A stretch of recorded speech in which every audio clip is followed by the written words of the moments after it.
अध्यक्ष महाराज, महाराष्ट्र एकत्रीकरणाच्या नंतर आपण ठरलेलं होतं की कमीत कमी 2 महिने या अधिवेशन नागपूरमध्ये व्हावं. पण ठीक आहे, आमचे मित्र ज्यावेळेस विरोधी पक्ष नेते होते त्यावेळेस ते 2 महिन्याचे करायचे, 1 महिन्यात अधिवेशन व्हायचं. पण मला असं वाटतं अध्यक्ष महाराज की आपण आज पुरवणी मागण्या हे पण सादर करून म्हणजे आज मांडलेलं जायचं अध्यक्ष महाराज, आणि सगळे बिलं पण आहे. अध्यक्ष महाराज, सरकारला एवढी घाई काय इथून पळून जायची? आपलं मी एक पेपरला बातमी भासली होती की आचारसंहिता लागतील, हे लागतील. अध्यक्ष महाराज, चाललेली प्रोसेस आहे ना. पण विधिमंडळाचं कामकाज सरकारला पुरवणी मागण्यास मंजूर करायची असतील तर मग काय करायचं अध्यक्ष महाराज? 1 दिवसाचं सेंट्रल हॉलला बोलवा. नानाभाऊ, आपण यापूर्वी पीठासीन अधिकारी म्हणून कार्य केलं असल्यामुळे माझा असं समज आहे की आपल्याला माहिती आहे सभागृहात होणाऱ्या कामकाजासंदर्भात आपण BSc मध्ये संपूर्ण चर्चा करतो आणि सहमताने आपण निर्णय घेतो.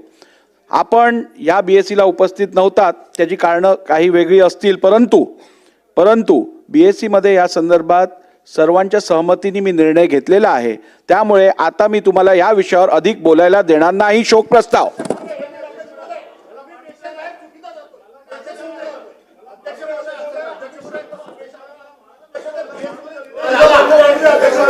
बसून घ्या. भास्कररावांना बोलू द्या. बसून घ्या. बोला. सन्माननीय अध्यक्ष महोदय, ही गोष्ट खरी आहे की BSc मध्ये चर्चा होत असताना जे होणारे निर्णय आहेत हे सर्वसाधारणपणे युनॅनिमसली व्हावेत अशा प्रकारची अपेक्षा असते. हे मी मान्यच करतो.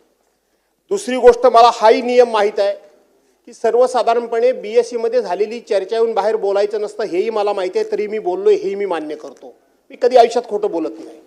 पण अध्यक्ष महोदय, आपण असा मेसेज आमच्या समोर पाठवताय. सन्मान्य सदस्य नानाभाऊ पटोले यांनी जो मुद्दा उपस्थित केला की हे अधिवेशन विदर्भाचा असल्यामुळे विदर्भ करारानुसार व्हायला पाहिजे, हा त्यांचा प्रमुख मुद्दा.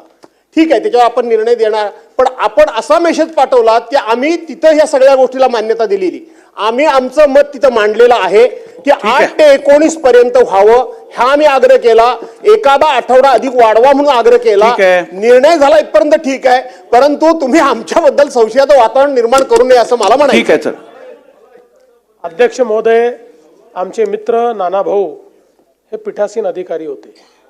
ते असं म्हणतात घाईघाईने तुम्ही पुरवणी मागण्या टाकताय, घाईघाईने तुम्ही अध्यादेश टाकताय, घाईघाईने तुम्ही विधेयकं टाकतायत. पीठासीन अधिकारी म्हणून त्यांना हे नक्की माहिती आहे की अधिवेशनाच्या पहिल्या दिवशीच आपण नेहमी पुरवणी मागण्या दाखवतो, चर्चा नंतर होते. पहिल्या दिवशीच जे विधेयकं आपल्याला त्या ठिकाणी मान्य करायची आहेत त्याचं इंट्रोडक्शन पहिल्या दिवशीच होतं आणि अध्यादेश तर पहिल्या दिवशी दाखवले पाहिजेत, हा नियम आहे. त्यामुळे यात कुठेही आपण गेल्या 25-50 वर्षातलं कुठल्याही अधिवेशनाचा पहिला दिवस काढला यापेक्षा वेगळा अजेंडा आपल्याला कधीच दिसणार नाही. त्यामुळे मला असं वाटतं की ही भावना आमची पण आहे की अधिवेशन जास्तीत जास्त झालं पाहिजे. आणि तुम्हाला सांगतो की गेल्या 25 वर्षामध्ये सर्वात जास्त अधिवेशन मी मुख्यमंत्री असतानाच नागपुरात चाललं आहे आणि पुढेही चालेल. आता आपल्यालाच माहिती आहे आचारसंहिता आहे, पुढे कधी आचारसंहिता होऊ शकते हे आपल्याला माहीत नाही. पण ती जी काही इंडिकेशन परवाच्या प्रेस कॉन्फरन्समध्ये आपल्या इलेक्शन कमिशनने दिले म्हणून आपण त्या दिवशी विचार केला आणि 2 दिवस म्हणजे पहिला आठवडा आणि प्लस 2 दिवस 10च्या ऐवजी 7 दिवस होत आहे. हे पुढच्या वर्षी कॉम्पन्सेट करून टाकू, काळजी करू नका. अध्यक्ष महाराज, मी पीठासीन अधिकारी होतो आणि अजितदादा त्यावेळेस आमच्या त्या मंत्रिमंडळात होते. अध्यक्ष महाराज, सगळ्यांना माहिती आहे. मी ते पण होते. अध्यक्ष महाराज यावेळेस, कारण की मी आज मी सभागृहाचा प्रमुख म्हणून म्हणजे तुम्ही त्यावेळेस मी निर्णय करायचा की नाही असं नाही होणार, अधिवेशन इतका कालावधी चाललाच पाहिजे ही भूमिका मांडायची. मी यांचं ऐकून नाही घ्यायचं अध्यक्ष महाराज.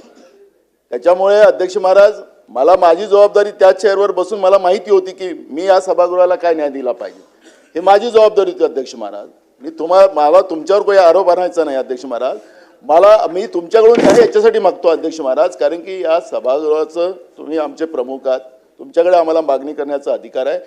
अध्यक्ष महाराज, माझी विनंती आपल्याला, मी काही आदेश सूचना नाही करत अध्यक्ष महाराज, हे अधिवेशन कृपया विदर्भासाठी आपण वाढवून द्यावा सरकारला आणि त्या पद्धतीची भूमिका आपण मांडावी असं माझं मत आहे. मुख्यमंत्री महोदयांनी म्हटलं मला काही विरोध करायची गरज नाही, मला पाहिजेच अधिवेशन विदर्भात असं ते म्हणाले. ठीक आहे, कामकाज तुम्ही- पुढे जाऊ दे. तुम्ही अध्यक्ष महाराज आम्हाला न्याय द्या, ही आहे. भूमिका आमची आहे. गरज पडल्यास विचार करू. अध्यक्ष महोदय, एक रेकॉर्ड मला क्लिअर केला पाहिजे. नाना भाऊंचा अधिवेशनाकरता किती आग्रह असला तरी नाना भाऊ त्या काळामध्ये 3 आणि 5 दिवसाचेच अधिवेशन मुंबईचे झाले. नाही, मुंबईचे बाकी राज्यात चालू होते.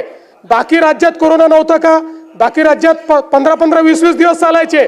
महाराष्ट्रामध्ये 3 आणि 4 दिवस अधिवेशन चाललं.